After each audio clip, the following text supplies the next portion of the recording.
Good evening students, कैसे हैं आप लोग। उम्मीद है पढ़ाई अच्छी चल रही होगी। स्टीरियो केमिस्ट्री चल रहा था और स्टीरियो केमिस्ट्री के अंदर हमारे 2 लेक्चर हो चुके हैं बच्चों, और ये तीसरा लेक्चर है। और आज भी मैं खाली हाथ हूँ और मेरे पास कोई मॉडल लेक्चर मिल नहीं पाया बच्चों। मैंने पूरा चौड़ा रास्ता देखा और काफ़ी सारी शॉप्स छानने के बाद में इसलिए लेक्चर भी आपके डिले रहे, लेकिन वो जो मैं चाह रहा था समझाना जिस स्ट्रक्चर से वो आपको मिला नहीं, तो वो देखूंगा मैं एक बार। अभी एक गवर्नमेंट हॉस्टल पे और एक शॉप बताइए साइंस हाउस करके, तो वो शॉप्स के बारे में देख रहा हूँ। अगर मिल जाती है तो फिर हम लोग उस पर बाद में डिस्कशन करेंगे। खैर बहरहाल ऐसे वो नीड नहीं आएगी कि आपको समझ में नहीं आए, फिलहाल तो समझ में आ गया होगा आपको। एक क्वेश्चन हम लोगों ने डील किया था, ज्योमेट्रिकल आइसोमेरिज्म पढ़ रहे थे, और ज्योमेट्रिकल आइसोमेरिज्म मैंने बता दिया था वे योगी जिनके अणुसूत्र तो समान होते हैं परंतु ज्यामिति अलग अलग होती है, ज्यामिति समावेश भी कहलाते हैं। उसी को हम लोग आगे पढ़ाएंगे। चैप्टर का नाम सामने लिखा हुआ है, अब हटा देता हूँ, जरूरत क्या है, जगह बन जाएगी हमारे पास में। तो मैं बात कर रहा था आपसे ज्योमेट्रिकल आइसोमेरिज्म की। ज्योमेट्रिकल आइसोमेरिज्म बहुत क्वेश्चन आते हैं बच्चों, कंपटीशन में भी आते हैं वैसे भी आते हैं। देखो ज्योमेट्रिकल आइसोमेरिज्म में मैं आपको बता दूं बच्चों, ज्योमेट्रिकल आइसोमेरिज्म की अगर हम लोग खास बात करें तो इसके अंदर 3 चीजें हैं, 3 पॉइंट्स होते हैं। 3 पॉइंट्स होते हैं, जिन कंपाउंड में 3 पॉइंट्स होते हैं वही ज्योमेट्रिकल आइसोमेरिज्म शो करता है। ठीक है, पहला तो इसके अंदर rotation will be restricted, rotation will be restricted, यूं कह सकते हैं प्रतिबंधित घूर्णन, प्रतिबंधित घूर्णन। अब यह एक बात ध्यान रखना कि ज्योमेट्रिकल आइसोमेरिज्म जो है, ये जो ज्यामिति समावयवता है, ये मिलेगी उन्हीं कंपाउंड में जिनमें डबल बॉन्ड होगा, क्योंकि डबल बॉन्ड जिसके अंदर होगा उसी के अंदर रोटेशन पॉसिबल नहीं है। ठीक है भैया, मैं बता चुका हूं आपको कि अगर सिंगल बॉन्ड होगा ये कार्बन तो रोटेशन पॉसिबल है, लेकिन डबल बॉन्ड लगा दूं, ये डबल बॉन्ड हो गया, the rotation will not possible. इधर दोनों तरफ की लगा दी, बताओ रोटेशन होगा क्या? नहीं होगा, पॉसिबल नहीं है रोटेशन। तो यूं कह सकते हैं कि rotation will be restricted, rotation नहीं होना चाहिए, या शॉर्ट में मैं समझा दूं द्विबंध होना चाहिए। बाकी की 2 वैलेंसी और आपको नजर आएंगी। 2 वैलेंसी में ध्यान रखना, अगर मैं यहाँ कह दूं x और y, इधर कह दूं मैं a और b, तो ये ध्यान रखना a should not equal b and x should not equal y। x b के जैसा नहीं होना चाहिए और x y के जैसा नहीं होना चाहिए, मतलब ये दोनों ग्रुप एक जैसे नहीं होने चाहिए।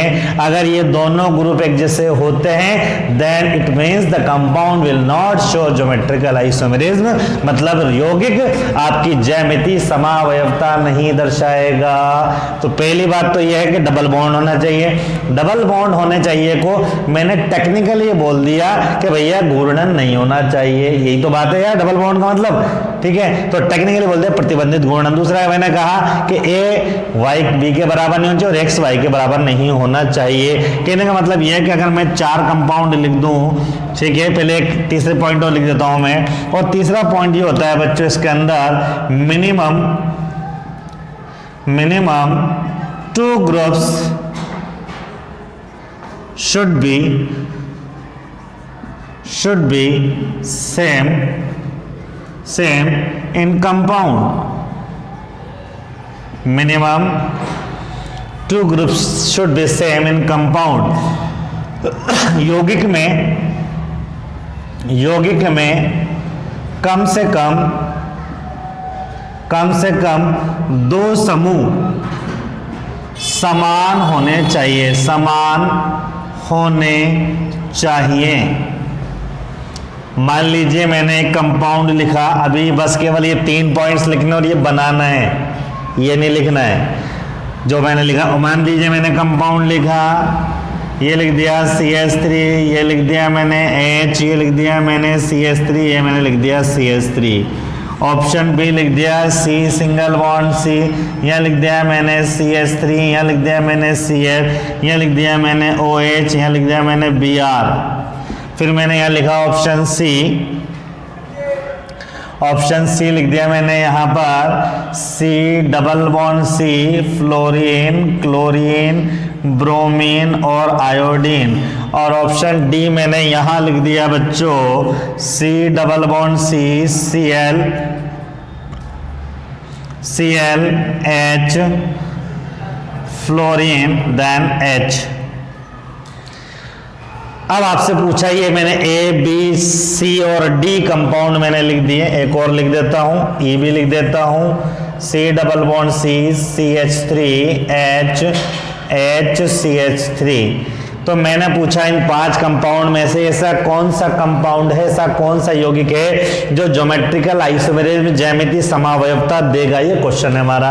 तो अगर मैं बताऊं आपको, बात करें हम लोग बच्चों इसके अंदर, तो आप गौर से ये देखेंगे कि इसके अंदर पहली कंडीशन तो फुलफिल हो रही है कि भैया रोटेशन होना चाहिए, मतलब डबल रोटेशन नहीं होना चाहिए, मतलब डबल बॉन्ड होना चाहिए। तो डबल बॉन्ड तो है साहब इसके अंदर, ठीक है। तो पहली कंडीशन इसमें फुलफिल हो रही है, तो इसका मतलब दूसरी कंडीशन चेक करनी चाहिए। दूसरी कंडीशन ये है ए बी के इक्वल नहीं होना चाहिए, अरे इक्वल है भैया, तो इसका मतलब ये ज्योमेट्रिकल आइसोमेरिज्म नहीं देगा, ज्यामितीय समावयवता नहीं दर्शाएगा।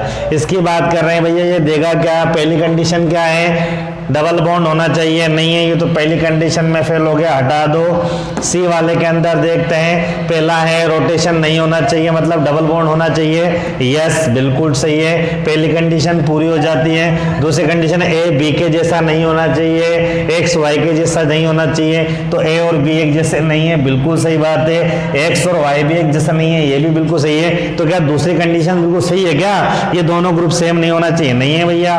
तीसरी कंडीशन है minimum 2 group should be same, कम से कम 2 ग्रुप एक जैसे होना चाहिए, लेकिन यहाँ तो चारों ग्रुप अलग अलग है भाई, तो इसका मतलब ये भी नहीं शो करेगा, बात खत्म हो गई।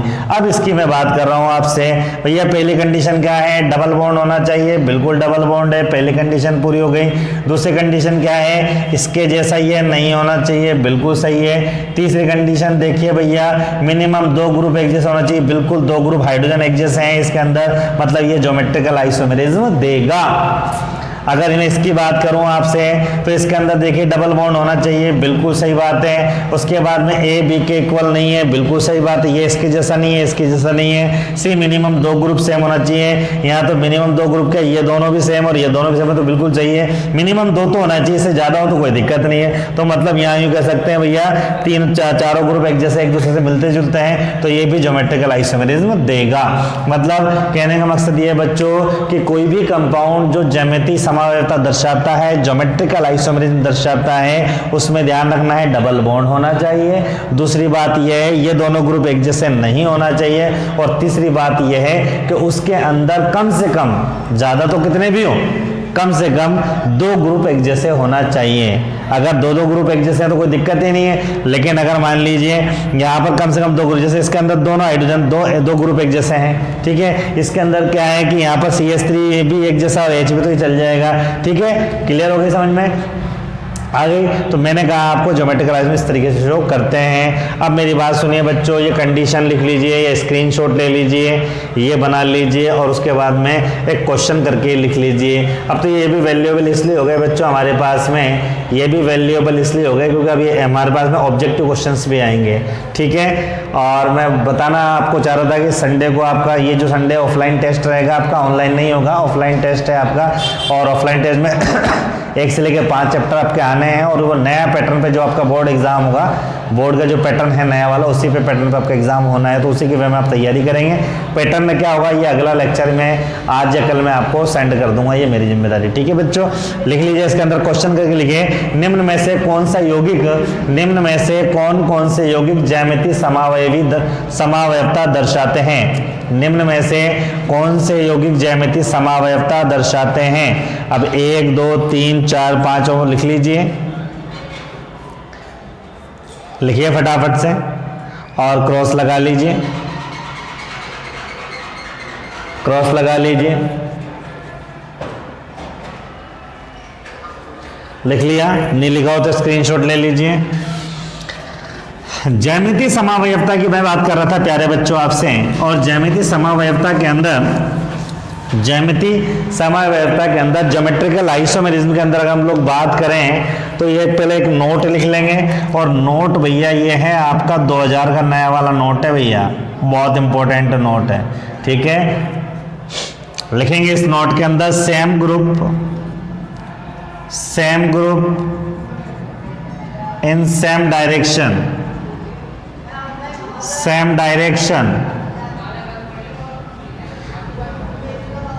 called cis. Same group in opposite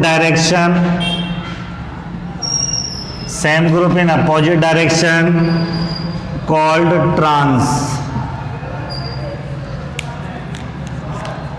समान समूह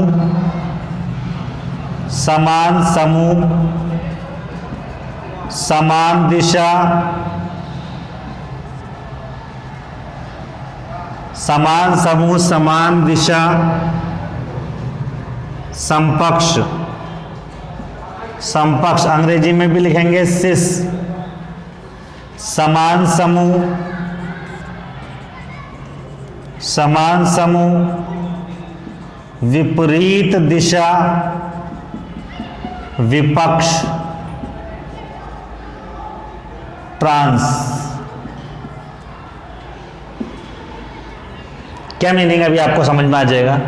ज्यामितीय समावयवता पढ़ रहा था, और ज्यामितीय समावयवता के अंदर 3 कंडीशन मैंने आपको बताई, इसको अभी अप्लाई करेंगे हम लोग, और यहां तक लिख लें आप लोग, सब चीज क्लियर हो जाएगी, टेंशन लेने की जरूरत नहीं है आपको।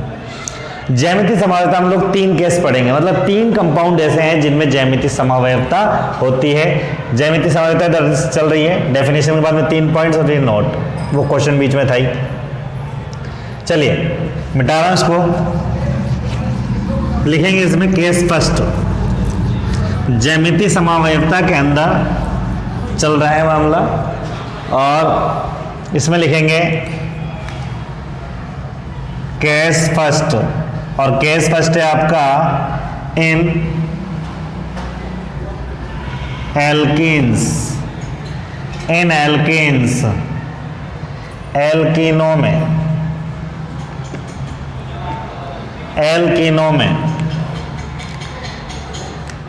एल्कीनों की बात करें बच्चों इसके अंदर हम लोग, तो देखिए यहां मैंने लिखा compound C double bond C CH3H CH3H समान समूह समान दिशा कॉल्ड सिस, इसको बोलेंगे समपक्ष।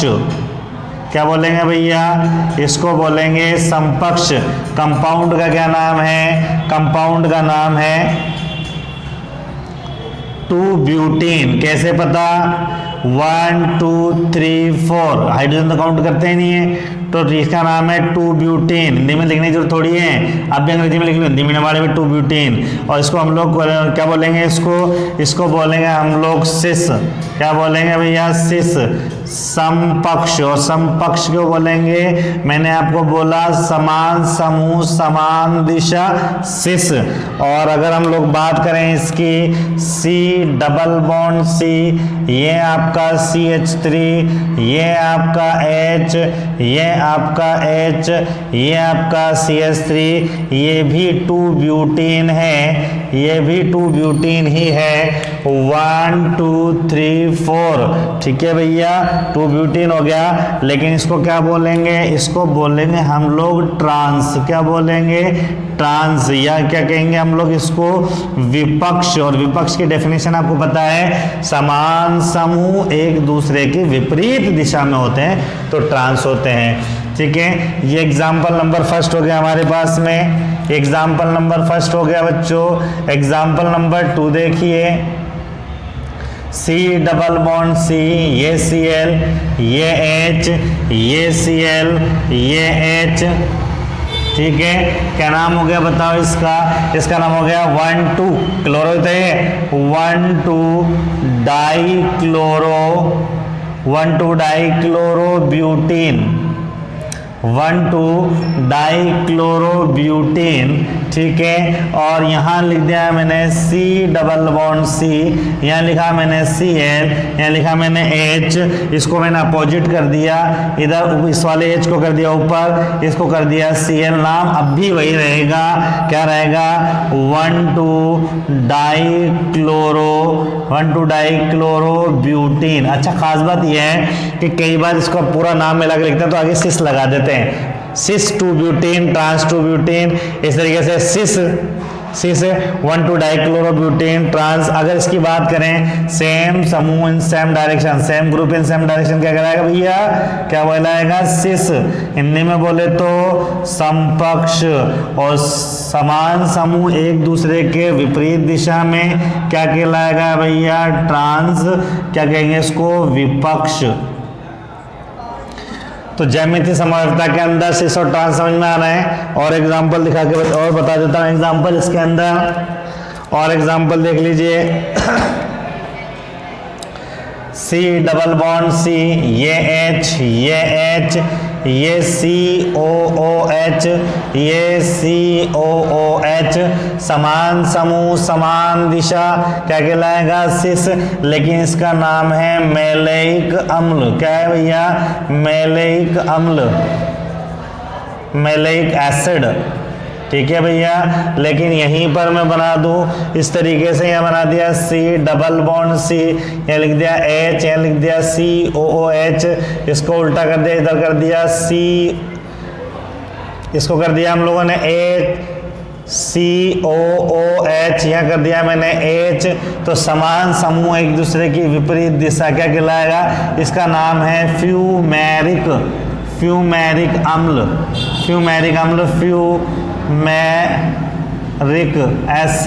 Fumaric acid.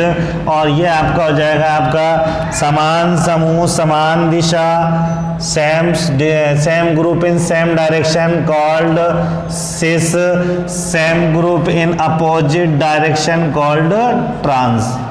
ये पूछ लिया जाता है आपसे मैलेइक अम्ल और फ्यूमेरिक अम्ल। इसको और साफ लिख देता हूँ, ये लिख लिया आप लोगों ने, उसको इधर लिख देता हूं, ठीक है, लिख लिया। ज्यामितीय समवायिता की परिभाषा में बता दूं आपको क्या पढ़ा हम लोगों ने, ज्यामितीय समवायिता पढ़ रहे हैं। और ज्यामितीय समवायिता वही होगी जिनके अणुसूत्र तो समान होते हैं परंतु ज्यामिति अलग अलग होती है, ज्यामितीय समावयवी कहलाते हैं एक दूसरे के, और इस गुण को बोलते हैं ज्यामितीय समावयवता। उसके बाद में मैंने इसकी 3 कंडीशन लिखाई है आपको। पहली कंडीशन डबल बॉन्ड होना चाहिए, दूसरी कंडीशन इसके अंदर मैंने आपको बताई, क्या बताया, दूसरा मैंने इसके अंदर बताया आपको कि A B के बराबर और X Y के जैसा नहीं होना चाहिए।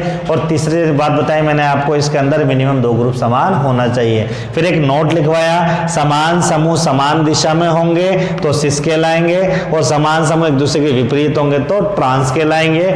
इसका केस फर्स्ट पढ़ रहे हैं कि एल्कीन में ज्यामितीय समवायिता कैसे होती है, और ये मैंने आपको उसके अंदर बताया। समझ में आ गया आपको। वो मैलेइक अम्ल फ्यूमेरिक अम्ल मैं यहाँ बना देता हूँ, मुझे लगा स्क्रीन में हो सकता है इतना आ रहा नहीं आ रहा होगा, टेक्निकल टीम से पूछेंगे हम लोग बाद में, तो इसलिए मैं यहाँ बना देता हूँ। देख लीजिए, ये C डबल बॉन्ड C हो गया, ये आपका H हो गया, ये आपका COOH हो गया, ये आपका H हो गया, और ये आपका हो गया COOH। समान समूह समान दिशा में मैलेइक एसिड बोलेंगे, मैलेइक अम्ल बोलेंगे, और ये सिस रूप है। और समान समूह अगर विपरीत दिशा में बना दूं बच्चों में, ये हो गया आपका H, ये हो गया आपका COOH, ये हो गया आपका H, और ये हो गया आपका COOH। ये कहलाता है विपरीत दिशा। समझ में आ गया आपको। ये मैलेइक अम्ल है, ये फ्यूमेरिक अम्ल है। तो ये पूछा भी ये भी क्वेश्चन पूछा जा सकता है कि मैलेइक अम्ल का ज्यामितीय समावयवी कौन होता है। आंसर है फ्यूमेरिक अम्ल। समझ में आ गया। तो ध्यान रखना है बच्चों, ये थे एग्जाम्पल केस फर्स्ट के कि एल्कीन में किस तरीके से ज्यामितीय समावयवता सिस और ट्रांस के रूप में पाई जाती है। चलें आगे।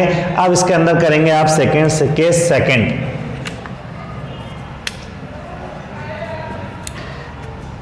केस सेकेंड करेंगे बच्चों, और केस सेकेंड है आपका, केस सेकेंड है इसमें आपका,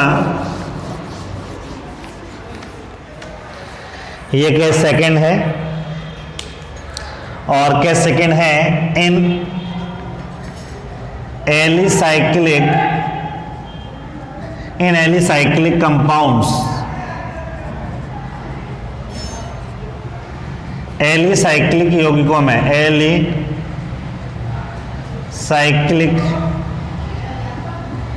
यौगिकों में,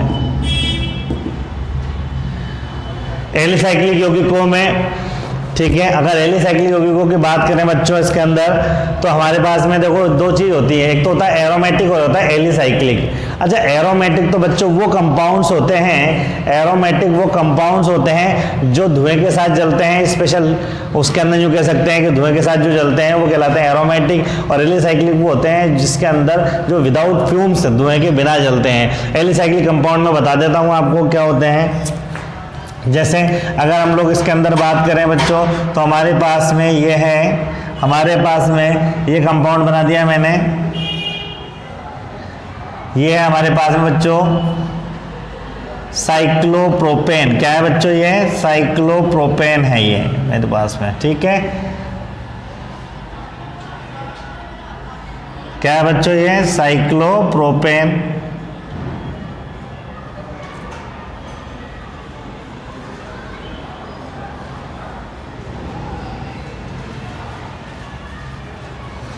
इसी तरीके से इसकी मैं बात करूं,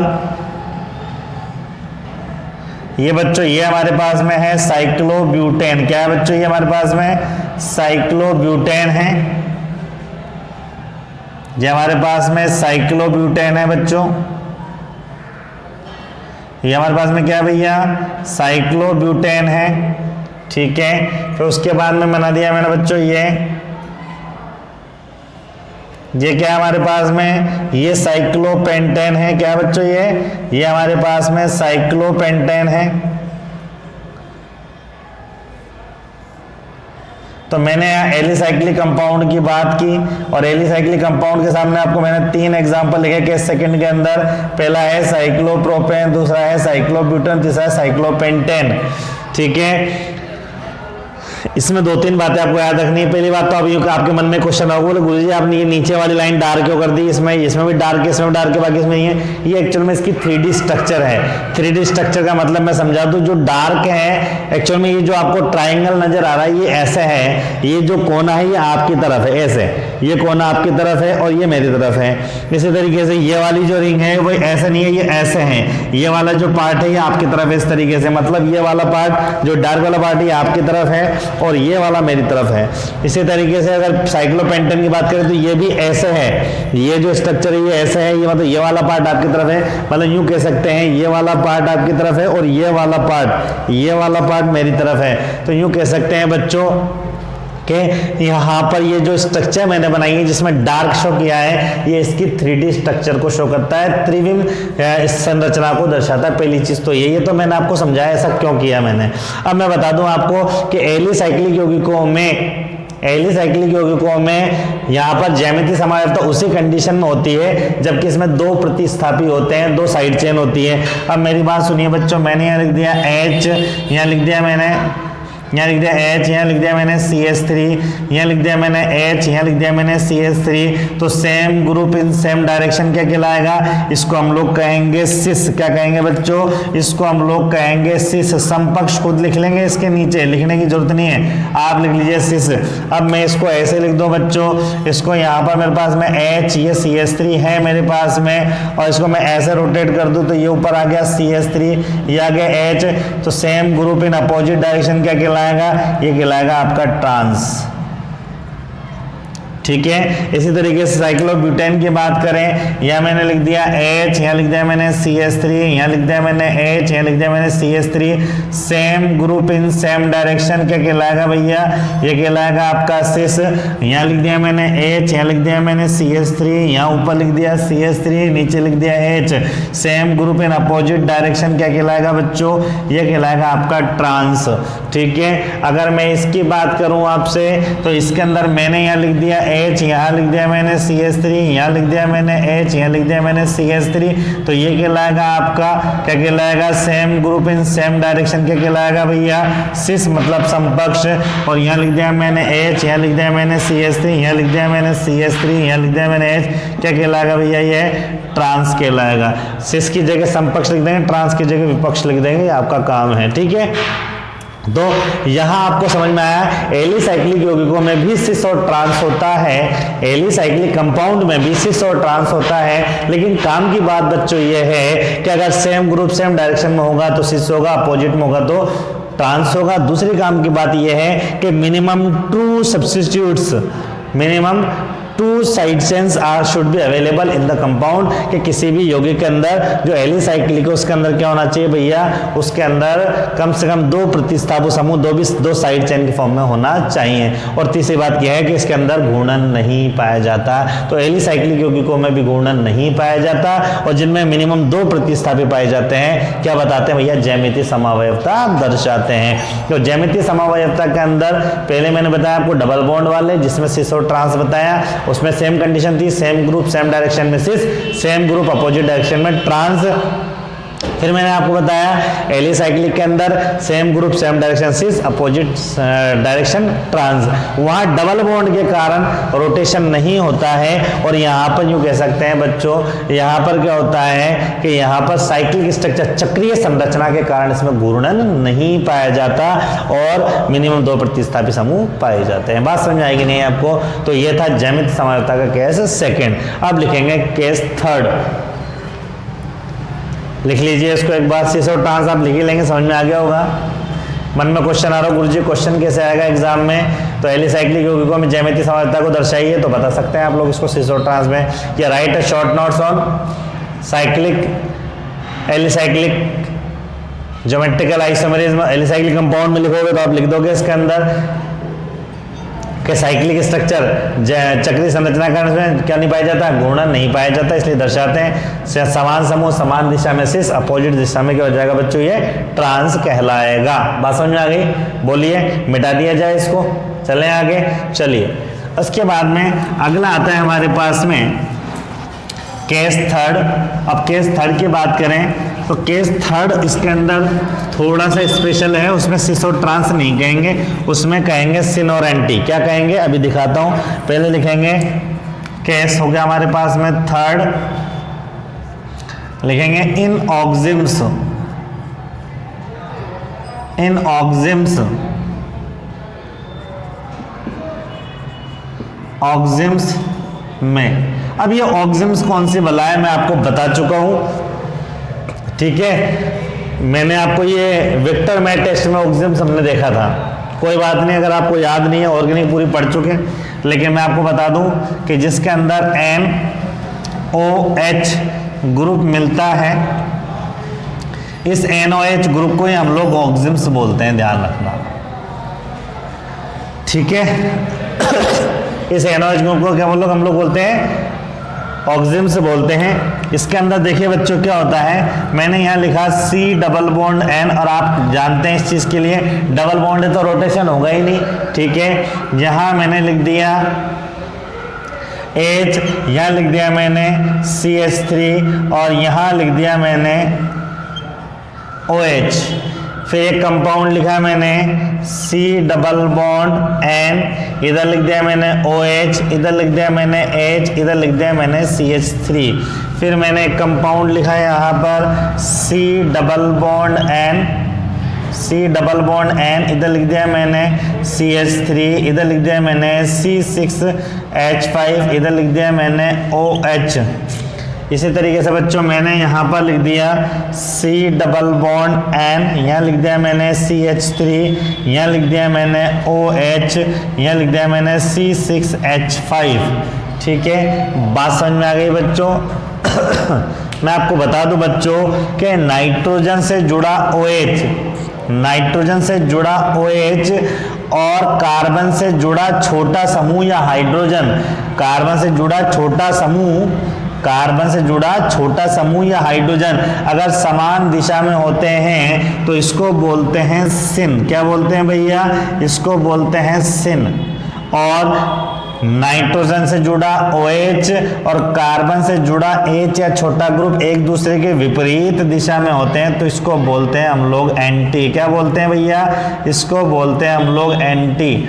इसी तरीके से इसकी बात करें, कार्बन से जुड़ा OH और नाइट्रोजन से जुड़ा OH और कार्बन से जुड़ा छोटा ग्रुप, इन दोनों में गौर से देखो छोटा ग्रुप कौन है? आपको CH3, दोनों सेम डायरेक्शन में हो गए तो क्या कहलाएगा? आपका सिन कहलाएगा। ठीक है, सिन ऐसे लिखेंगे, हिंदी में लिख देंगे आप लोग। और नाइट्रोजन से जुड़ा OH ग्रुप और छोटा ग्रुप एक दूसरे के अपोजिट में होता है तो इसको बोलते हैं एंटी। और एंटी का मतलब तो आप जानते हैं विपरीत होता है, उल्टा होता है, खिलाफ होता है। ठीक है, तो यहाँ सिन और एंटी के बारे में मैंने आपको एकदम क्लियर सी बात की है कि पहले आप OH को देखेंगे जो नाइट्रोजन से जुड़ा होगा, कि नाइट्रोजन से जुड़ा हुआ जो OH है आपका, नाइट्रोजन से जुड़ा जो OH है आपका, वो आप देख लेंगे इसके अंदर नाइट्रोजन से जुड़ा OH और इस कार्बन से जुड़ने वाला जो ग्रुप है वो दोनों देखेंगे। इन दोनों में से छोटा ग्रुप देखना हो जो कार्बन से जुड़े हैं। अगर छोटा ग्रुप और OH सेम डायरेक्शन में होता है तो इसको सिन बोलते हैं और अपोजिट में होता है तो इसको एंटी बोलते हैं। तो यहाँ लिख देंगे, नोट करके लिख लेंगे।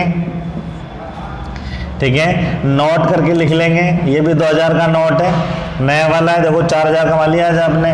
क्या लिखोगे इसके अंदर? लिखोगे यदि नाइट्रोजन से जुड़ा OH और कार्बन से जुड़ा छोटा समूह समान दिशा में हो तो सिन कहलाते हैं, और विपरीत दिशा में हो तो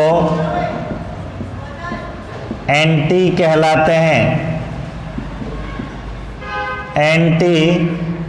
हैं।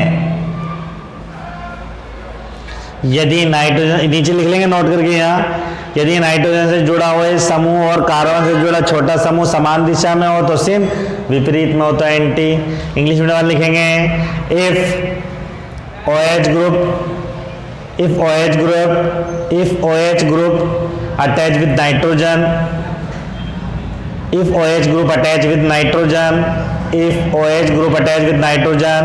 and small group attach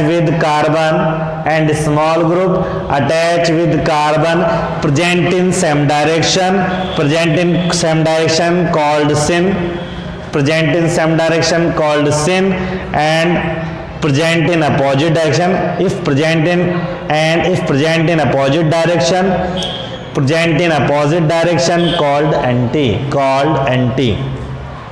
तो बच्चों ज्योमेट्रिकल आइसोमेरिज्म में ज्यामितीय समावयवता के अंदर हम लोगों ने ये सीखा बच्चों कि इसमें सिस और ट्रांस के बारे में हम लोगों ने नॉलेज ली कि भैया सिस क्या होता है और ट्रांस क्या होता है। सेम ग्रुप सेम डायरेक्शन में होगा तो वो सिस होगा, सेम ग्रुप एक दूसरे के अपोजिट में होगा 180 पर होंगे, इस तरीके से तो उसको ट्रांस कहेंगे। ये बात एक तो हमने क्लियर की। दूसरी बात हम लोगों ने देखा कि ये एल्डोक्सिम आता है, एल्डिहाइड होगा, अगर CH होगा तो एल्डोक्सिम और कीटोन होगा तो यूं कह सकते हैं, अगर वैसे होगा कीटोन होगा तो कीटोक्सिम, तो ऑक्सिम से वर्ड मिलेगा आपको, वो एल्डोक्सिम और कीटोक्सिम दे सकता है आपको। ऑक्सिम से जहां भी वर्ड दिख जाए समझ जाना, ऑक्सिम्स में आपको सिन और एंटी बताना है तो OH देख लेना और छोटा ग्रुप देख लेना, सिन और एंटी बता दोगे। जैसे मान लीजिए सपोज मैं आपसे कहूं, ये तो लिख लिया होगा आपने, स्क्रीनशॉट ले लो इसका एक बार। ठीक है, लिख लोगे आप। अब मैंने मान लो एक कंपाउंड लिख दिया यार, ये लिख दिया कंपाउंड आपके सामने,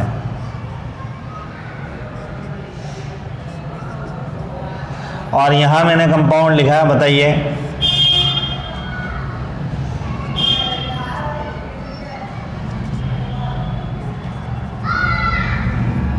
और आपसे पूछा बताओ,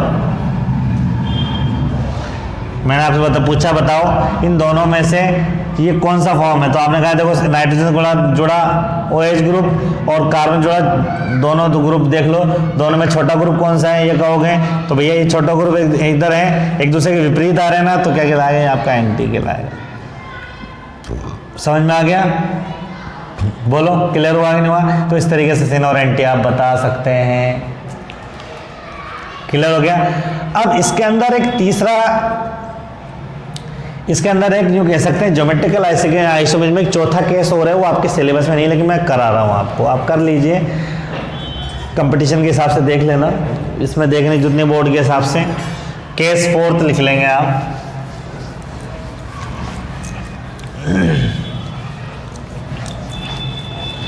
और केस फोर्थ का मतलब है, केस फोर्थ का नाम है ई जेड।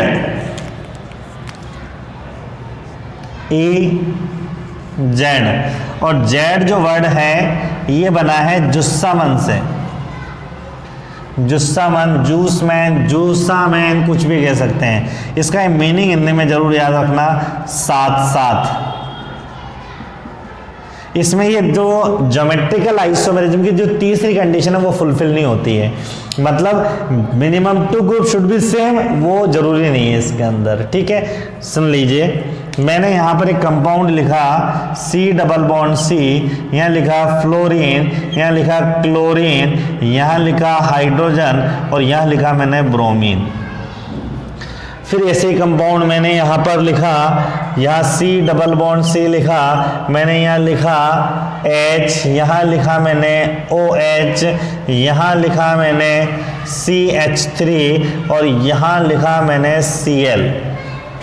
और आपसे पूछा कि बताओ भैया इसके अंदर ई जेड बताना है। तीनों कंडीशन जब फुलफिल नहीं होती, तीसरी कंडीशन जो मैंने लिखा है ज्यामितीय समवायिकता की, कि minimum 2 group should be same, कम से कम 2 समूह समान होना चाहिए। इसमें 2 समूह समान नहीं, चारों अलग अलग है, लेकिन ये ज्यामितीय समवायिकता दर्शाता है इसको, लेकिन ई जेड कहते हैं। आपके सिलेबस में नहीं, मैं बता रहा हूँ आपको।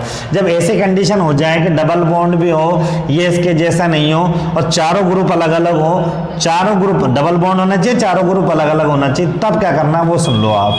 तो क्या करना है आपको, जिसका साइज बोल रहा हूँ, आकार बोल रहा हूँ, जिसका साइज छोटा होगा उसको ए कहेंगे, जिसका साइज बड़ा होगा उसको बी कहेंगे। पहले इन दोनों की बात कीजिए, दोनों में साइज छोटा किसका है? आपको सब फ्लोरीन 9 नंबर पे आता है, तो ये हो गया आपका ए, इसका साइज बड़ा है तो ये बी। हाइड्रोजन ऑब्वियसली छोटा होता है, ये ए, ये हो गया बी। अगर सेम ग्रुप सेम डायरेक्शन में आ जाए, इसको ग्रुप बोल रहा हूँ अब मैं, तो इसको बोलते हैं हम लोग जेड। क्या बोलते हैं? जेड। क्यों? जेड का मतलब होता है जुस्सामन, जेड का मतलब जुस्सामन, और जुस्सामन का मतलब साथ साथ होता है, मैंने बताया था, तो ये जेड फॉर्म कहलाएगी। यहाँ देखेंगे इन दोनों में छोटा ग्रुप कौन है? ये हाइड्रोजन छोटा होता है, ऑक्सीजन बड़ा होता है, पहला ग्रुप देख रहे हैं। यहाँ कार्बन है या क्लोरीन है, ये छोटा है और ये बड़ा है। सेम ग्रुप जब सेम डायरेक्शन में होते हैं तो इसको क्या बोलते हैं हम लोग?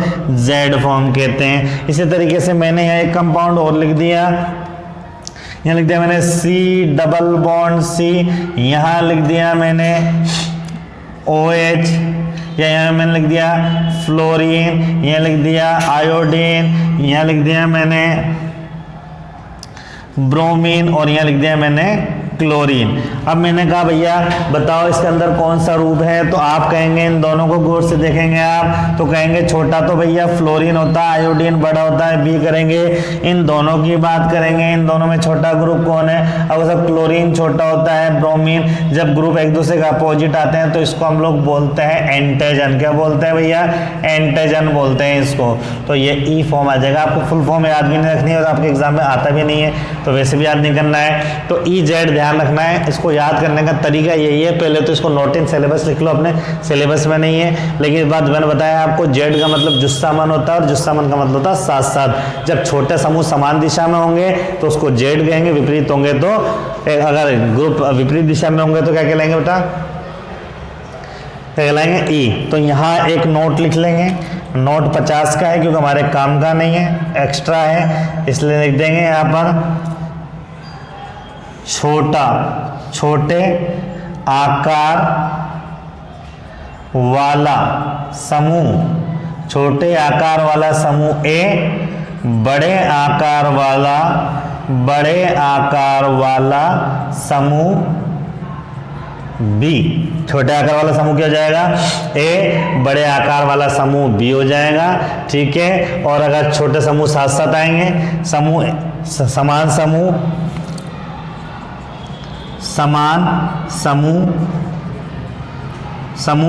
साथ आएंगे, साथ साथ, तो इसको कहेंगे हम लोग जेड। वरना क्या कहेंगे, ई कहेंगे उसको, लिख लेंगे small size group A, large size group B, similar group with same direction Z. बाकी तो इससे समझ में आ जाएगा आपको। तो ये था बच्चों आपका ज्योमेट्रिकल आइसोमेरिज्म। और ज्योमेट्रिकल आइसोमेरिज्म के अंदर हम लोगों ने ज्यामितीय समावयवता के अंदर अभी हम लोगों ने पढ़ा है कि भैया ये 3 टाइप के ऐसे कंपाउंड है जो ज्यामितीय समावयवता दर्शाते हैं। 3 यौगिक ऐसे हैं जो ज्यामितीय समावयवता दर्शाते हैं। इसमें पहला बताया मैंने आपको एल्कीन किस तरीके से दर्शाते हैं, फिर दूसरा बताया मैंने आपको एलिसाइक्लिक यौगिक, ये साइक्लो एल्केन जिसको बोलते हैं हम लोग वो, और तीसरा बताया मैंने आपको वो कंपाउंड जो ऑक्सिन्स हैं जिसमें NOH ग्रुप पाया जाता है। EZ तो आप छोड़ दो, काम का नहीं है। केस फोर्थ है ये, केस फोर्थ है, लेकिन आपके काम का नहीं, एक्स्ट्रा है, इसलिए बस चाहो तो लिख लो इसको, है ना। तो बच्चों ये था हमारे पास में ज्योमेट्रिकल आइसोमेरिज्म। अब अगले लेक्चर में हम लोग पढ़ेंगे कि ज्यामितीय समावयवता से इनके गुणों पर, पदार्थ के गुणों पर क्या प्रभाव पड़ता है, और इसकी फिजिकल और केमिकल प्रॉपर्टी दोनों देखेंगे हम लोग। फिजिकल प्रॉपर्टी पे तो क्या इफेक्ट होता है इसका, और केमिकल प्रॉपर्टी पे क्या इफेक्ट होता है। ठीक है बच्चों, क्लासेज आपकी चल रही है। चलो अब वैसे तो टेक्निकल टीम का इशारा हो गया, टाइम हो गया है, तो अगले लेक्चर में मिलते हैं बच्चों, कर लेना इसको। तब तक के लिए धन्यवाद।